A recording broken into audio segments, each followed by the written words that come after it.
As more and more capital is directed to litigation finance, there are increasing calls for regulation that would make litigation finance safe.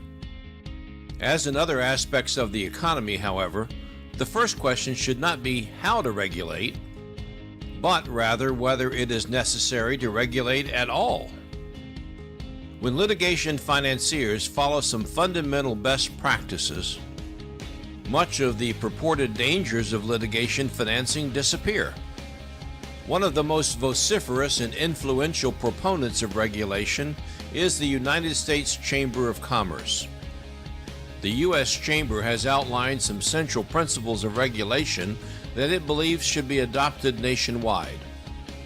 One of these core regulations would require a litigation finance company to pay the other side's legal fees if the other side wins the case. In addition, as a means of assuring such fee payments, this proposal would require litigation finance companies to post a bond worth 25% of the damages claimed in the case. The U.S. Chamber also advocates authorizing the Federal Trade Commission to issue regulations controlling the business practices of litigation finance companies. The main idea behind these reform proposals is that litigation financiers should be discouraged from supporting cases with any meaningful risk of loss. But there are good reasons to think sound business practices make this kind of regulation unnecessary. In one such practice, litigation finance companies would define the limits of their investments by the quality of the cases rather than the amount of available funds. In other words, if a litigation finance company has $10 million of capital available for investment, it should not decide to invest all of it in the best available cases.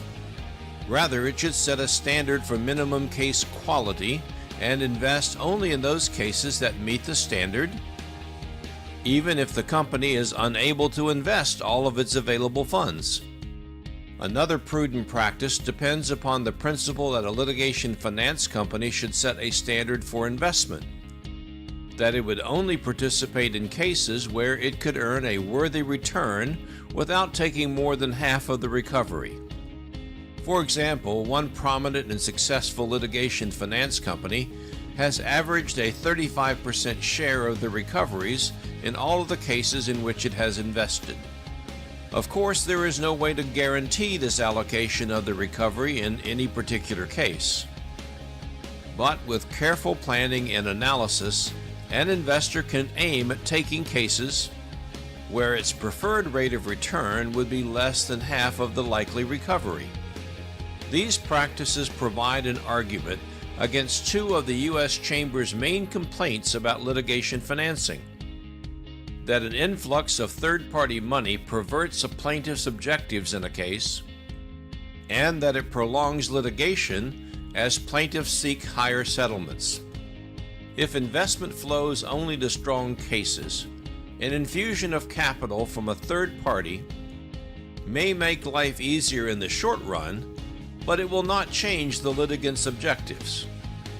Similarly, if litigants know that they can count on taking the lion's share of the recovery, they will not persevere unnecessarily in the hope that they can get a better result, one in which the investor will have a smaller share.